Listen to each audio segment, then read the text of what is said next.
在客家地区呢，逢年过节总少不了一盘酿豆腐。今天我准备的这些是老豆腐，我们来做一款酸甜口味的酿豆腐。这边我还用五花肉提前剁好了一些肉末，我们来调一下味。加入1勺盐，1勺淀粉，少许食用油，给它搅匀。简单用盐调一下味就可以啦，它会特别鲜甜。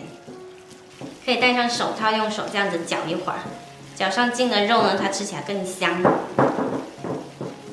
再来把老豆腐切成长方块。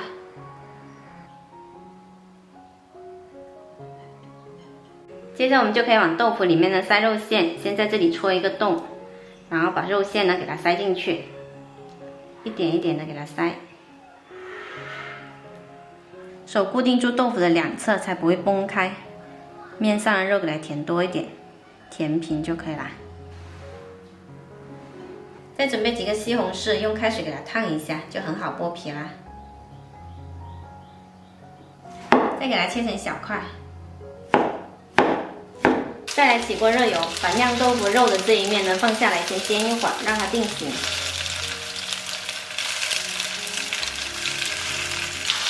肉的一面煎金黄了，我们给它翻另外一面煎。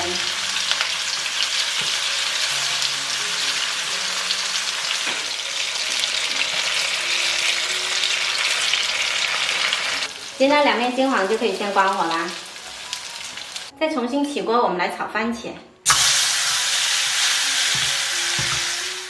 把西红柿炒软了之后呢，我们来调一下味，加入1勺盐，1勺白糖，少许生抽，1勺蚝油，给它翻炒均匀。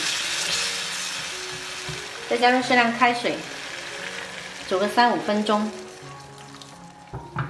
西红柿的味道煮出来之后呢，就可以把我们刚刚煎的酿豆腐放进来。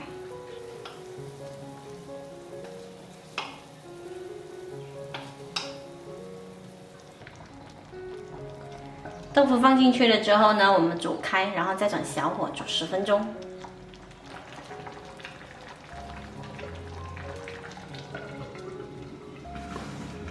好啦，出锅我们再勾一点薄芡，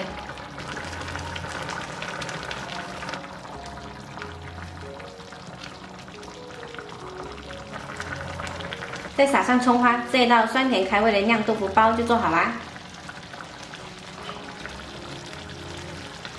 特别好吃哦，喜欢的朋友一定要试一下。